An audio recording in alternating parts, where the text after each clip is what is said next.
Hey, what is up guys? Marcy here, back to do another video, and it's been a long time since I featured a gameplay first person video because I've been waiting to get something that is really good, and I am happy to say that this is it. You guys, it was worth the wait. Anyways, there's gonna be 3 games featuring a brand new strategy, and it's a Scrin mirror strategy. And I know what you're thinking, leave Scrin mirrors, they are boring. But just hear me out on this one, okay? This is a strategy that I think is really entertaining, and I think it has the potential to change the meta. But yeah, let's see what it is all about. So this was the first game that I did this specific build order, and in the games afterwards I did repeat the same thing with pretty much no modification. This was something that I came up with on the fly, just theory crafting in real time. Most of the time it does not work out for me. I will confess, I lose a lot of matches trying to experiment. But this one time, I actually found something that was great. I've got a alternate repair decal on my War Factory. It's actually the C&C3 one, but I modified the glow around it. I actually remade the decal in Photoshop, so I can pretty much do whatever I want with it. I liked it, except that glows are a bit intense, so I did away with them. Nonetheless though, if you want that, you can download the alternate 4K mod, and you will find in the installer an option to tick to enable that alternate decal. So I've got these descents moving in. This is Senna I'm playing against, so Senna known for the epic games on my channel. Power plant does fall, descents moving in. Shardwalker comes out. That's going to buy Senna time to get down that buzzer hive, which I can't possibly hope to kill because those spawn buzzers at a super fast rate. At this point, I'm just trying to milk as much as I can out of these disintegrators. It's a great matchup to build disintegrators against. I was against random, but more or less every matchup going 6 descents early on is very worth it. I think 6 is a good number. I believe it's better than a Traveler descent rush because you don't need to pour a grand into an upgrade, nor do you need to build a stasis chamber to get useful disintegrators. The Scrin descents have more speed than the Traveler ones without advanced articulators. This is not exclusive to R20, this has always been a thing. It's a bit weird, but it is how it is. In R20 now, you can charge Tiberium with dev tanks a little bit further away. It's not significantly more, it's about plus 50%. But every little does help.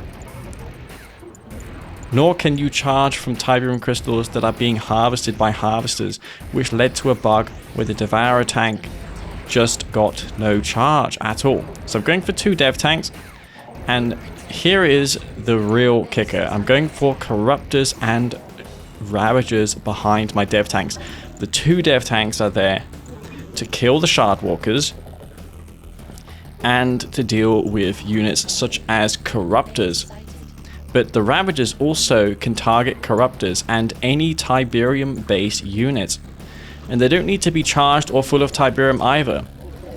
And this is not exclusive to R20 either. Many people commented saying that this should only work on charged up Reaper tripods or on charged up Devourer tanks, and that was never really the case in the game. You can play 1.02 and you can target all these units.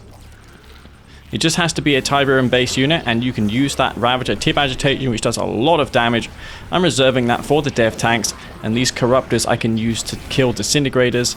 The Ravagers do decently against infantry, but they're more tailored against the elite infantry such as shock troopers. They also deal decent damage to vehicles, plus those Corruptors also shield my Ravager squads from buzzers from the Buzzer Swarm support power.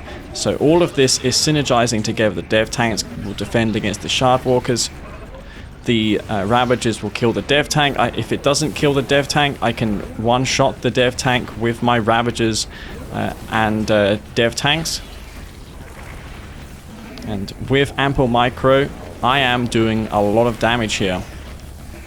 It's often tricky to find new strategies such as this. These Ravagers are also protected. Once again, there's no aircraft to fear of.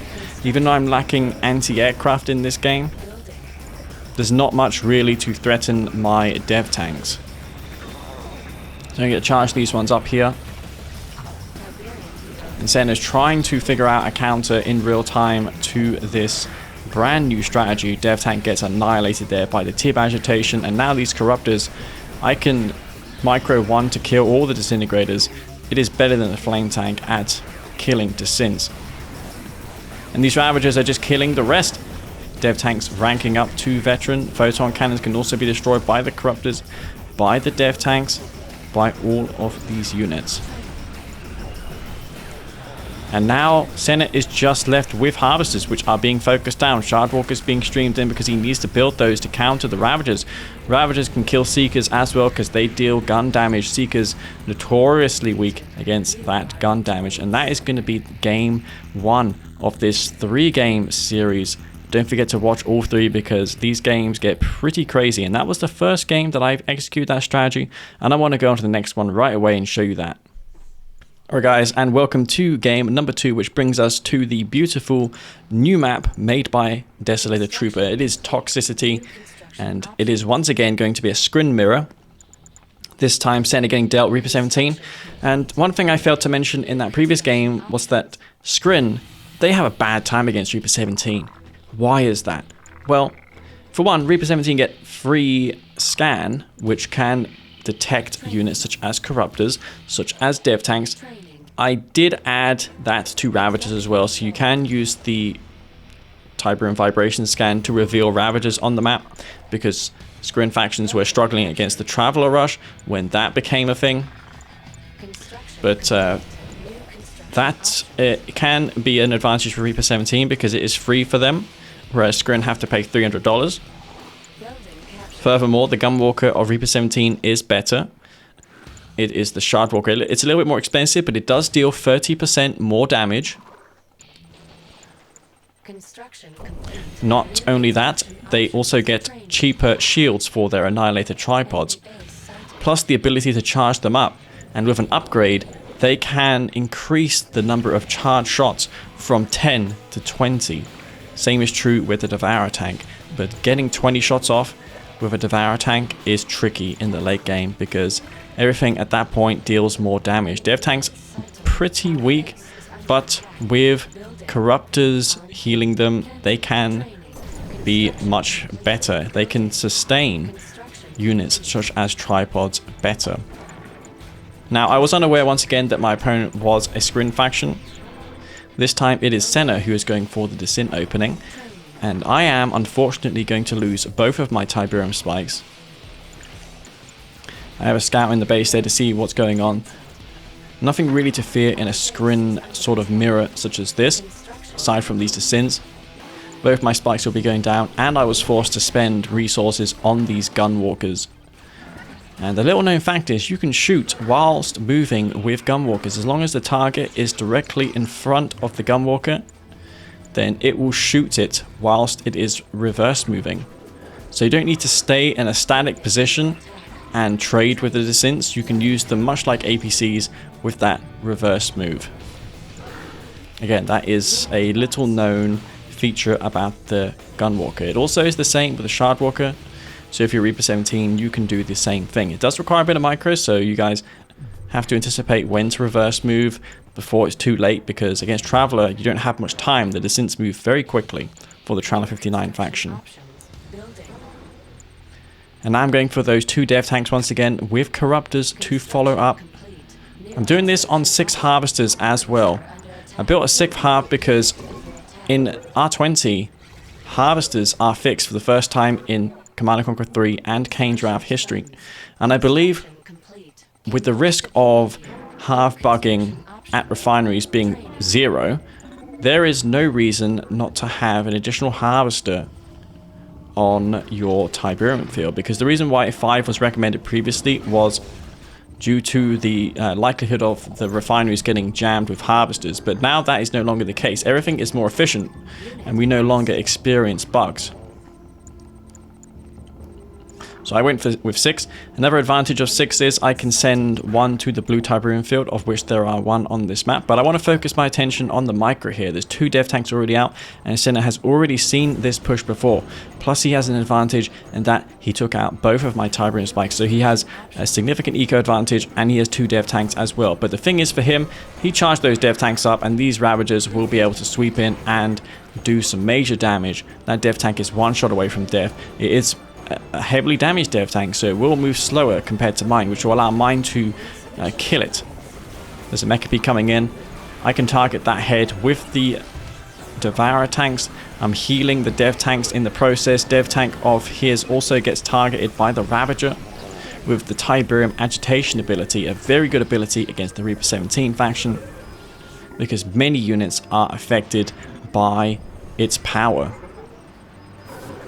More Mecha coming in, and these dev tanks need to get a charge.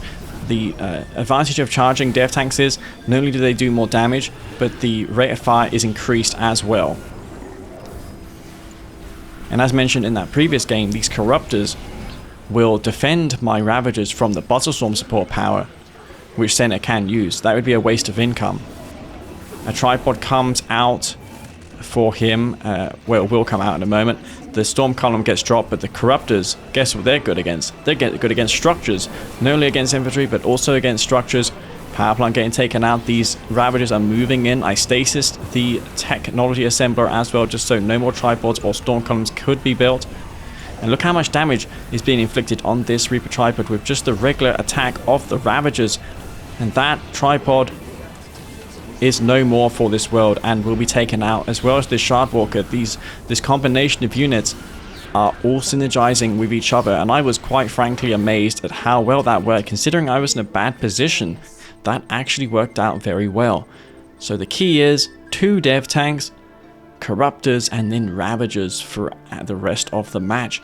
And I think against Reaper 17 it is particularly good because their tripods can be targeted by that support power. Now let's go on to the final game, guys, and this one is a pretty amazing one, so stay tuned. Okay guys, this is the final game, and I saved the best till last, I assure you. This one here blew my mind. We're going to be on Tournament LA, a classic map made by the legend Technique. Technique, he was a great player, and he also became a great map maker as well. His maps live on to this day. Anyway, this game I'm going for Disintegrators. Once again, I am unaware of my opponent's faction, so I'm just building these Disins anyways. I'm going to grab this structure as well. The good thing about buzzers is that I can outrun any scouting unit. So I can garrison these buildings, and I can even clear them out if I build 1 or 2 buzzer swarms. I can also de-garrison GDI units and take them for myself. Now, whilst Scrin are great at clearing civilian structures, they themselves cannot garrison them with units of ranged attack, say Descents, Shock Troopers, or Ravagers. So that is the Achilles heel of the Scrin faction, but they do make up for it with these sick garrison clearing units which are available at tier 1. They also have a damage scaler against civilian buildings. All Scrin units deal 100% additional damage to civilian structures. That may have been inherited from the campaigns, but it is nonetheless a feature of the Scrins, which you guys may not know. Many of you may know, but many of you might not. And this was a pretty clutch trade here. Both of us opened up with that Descent opening. He has some of his still alive. Mine were taken out, unfortunately, by that Buzzer Hive, and I was not able to kill a Harvester. Scrin mirrors can be pretty intense early on, especially with unscouted Disintegrators, but I had a Buzzer Hive queue just then, which was great, and that will save me.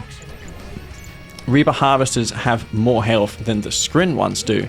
Even without the shield on the Reaper Harvester, it has 6,000 health, so it has 1,000 hit points over the Scrin one. And what is that in percentage? 25, 50, 20% additional health on top of the shield, which is pretty crazy for Reaper 17. A lot of people don't realize that playing Reaper 17 gives you such a meaty harvester. But Scrin still has its compelling reasons to play it, like the Scrin aircraft being amazing. It's a siege unit, and Reaper 17 don't get that. So as Reaper 17, your aim is to win the game with tripods and with so much eco. I like the sub-faction design in this game because, yeah, it tunes one particular playstyle to be great over the others. But it's still not impossible for Reaper 17 to play it like, aside from steamrolling, to play in a different way. It's not impossible. You can do multi-drone ship strategies. To do without the packs and devastators, you can build a super weapon as well. So I'm doing the exact same thing as before, only this time I sent my 6th harvester to the blue tip field, and I've got this Devourer tank out here which will defend my harvester, and I did get away with most of the blue Tiberium field. And I'm doing the exact same thing. Senna has seen this push twice, and this was literally back-to-back games. There was no gap between these games. These games happened one after the other. Nothing is edited out in this. Seekers and Shardwalker do move their way to my expansion, but I am not expanding there. And I can defend that with one of my Ravagers, but I can't target the Shardwalker even though it is a unit infused with Tiberium. EA deemed it to be pretty unbalanced for it to be targeted by the Ravager, and I agree with them myself. Imagine if Shardwalkers could be targeted by Ravagers. The one and only thing that Ravagers do not kill in the Reaper 17 arsenal. Yeah, that would be pretty busted. But yeah, these dev tanks here, they are definitely targetable, and I'm going to go ahead and take one of those out immediately. You'll notice that Ravager doesn't one-shot kill them, but it leaves it at low enough health that my Devourer tank can finish the job off. That Reaper tripod got targeted, and since it was exposing its rear armor, it took 50% additional damage from that Tiberium agitation support power, and these tib agitation abilities are being thrown down with great success. Storm column gets dropped, so Senna is tacked all the way up to tier 3. I'm going to charge up this dev tank. These harvesters here are right for taking out. I'm losing power because those units are still in the back of my base, but I don't want to get too distracted by several units in my base, because I need to micro the few units that I have attacking him, because this is pretty much my army. If I lose these forces here and don't accomplish too much, then I will lose this game, because Senna has an expansion. I've only just now put down my 3rd refinery.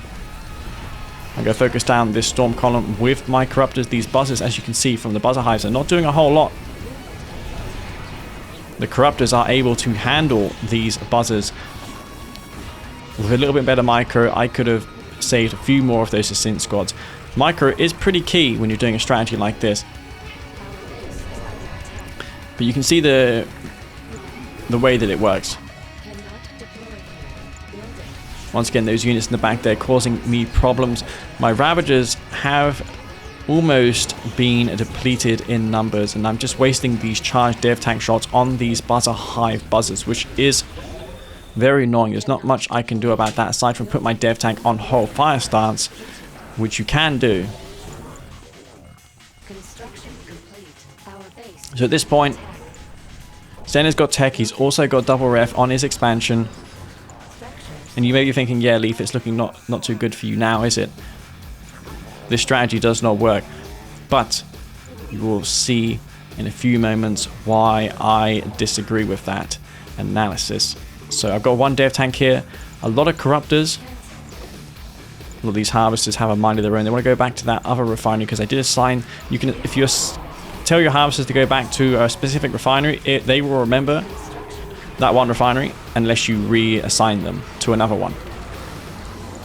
There you see the tip agitation ability was used. I was able to get that shot on the Reaper tripod. That dev tank killed an annihilated tripod and a dev tank pretty much instantaneously, which was crazy. And I'm going to go back for Ravagers since they've been working out so well for me. These dev tanks they can finish off those units that are severely damaged by the Tiberium Agitation.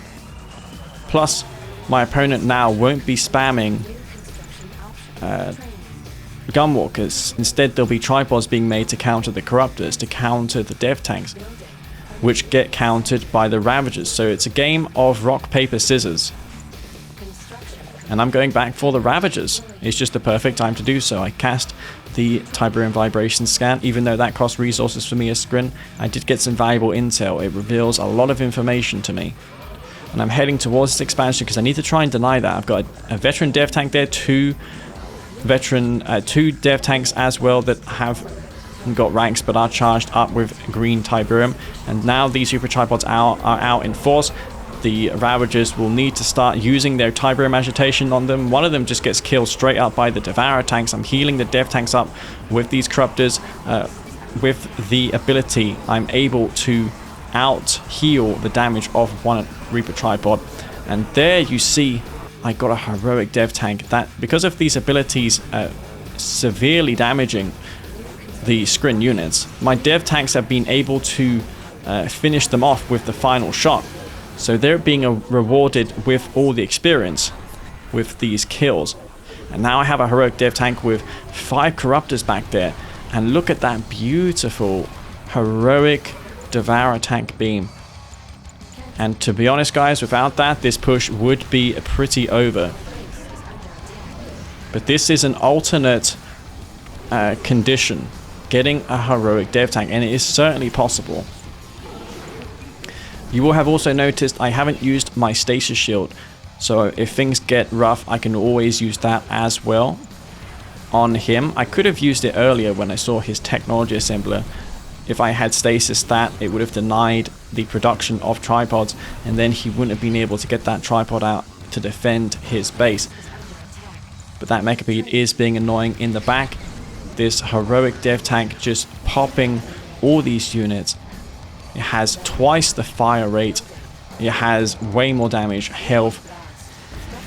It's going to be very tricky to kill. It would have to be crushed by a tripod. EMP'd, then crushed. But if I'm microing it, it should not die. I'm putting pressure on him. He can't go for shock troopers because the Ravagers will turn on the shock troopers and kill them. So his options as a Reaper 17 player against this are very limited, as they were in the previous games. And I've just got those Ravagers in the back there on hold ground stance so they don't move. If you've got them on guard stance, they'll pursue the enemy, and sometimes that can be a bit of a trap. Corruptors, you see they're killing all the buzzers so the Ravagers don't have to. Ravagers with that pre-attack delay struggle to kill buzzers, but that's where mixing and matching units comes into play. Combining them with the Corruptors negate the weaknesses that they have. And they have tremendous damage output against enemy vehicles with low gun armor. Scrin units are a little more vulnerable to that gun damage. And as the Reaper 17 faction, you even get the blue shards upgrade for your Ravagers. And in the most recent R20 update, which is the last one, you can even upgrade your Eradicator Hexpod with the blue shard Ravager hardpoint. So once you've got that blue shard upgrade purchased, your Ravager inside of the Hexpod will also benefit from the upgrade. Much like how the Black Hand Squad benefits from Purifying Flame in the Redeemer. But yeah, this beam, it is just amazing. I don't think I'll ever get tired at looking at it. EA did a fantastic job with the heroic effects in this game, considering the development cycle being only 1 year. These details are amazing, and I also love how they visualize the upgrades that each of the units have, and even the shields on the units, such as the Reaper Harvester. They could have just made it have more stats, which they did do, but the shield gives it a visual indication that it's a tougher Harvester. It's not a stats increase and like StarCraft. So I'm moving to Sanus expansion. There's not really a whole lot he can do against this. He can try and spam Descents, he can try and go for Shardwalkers, but really that's going to not achieve anything. This dev tank will kill all the Shardwalkers in quick fashion. And Desint spam is not an answer either, because the Corruptors kill Desint with great efficiency. And the Ravagers kills other Ravagers. I mean, maybe Ravagers is the way to go for him, because it would kill all my units. So, in hindsight, maybe Senna should build his own Ravager spam when seeing this strategy. Maybe eco up a bit more than me and then go Ravager spam and then start targeting the Corruptors with the Ravagers and then using the Ravagers to kill my Ravagers. It's going to be a very micro-intensive battle.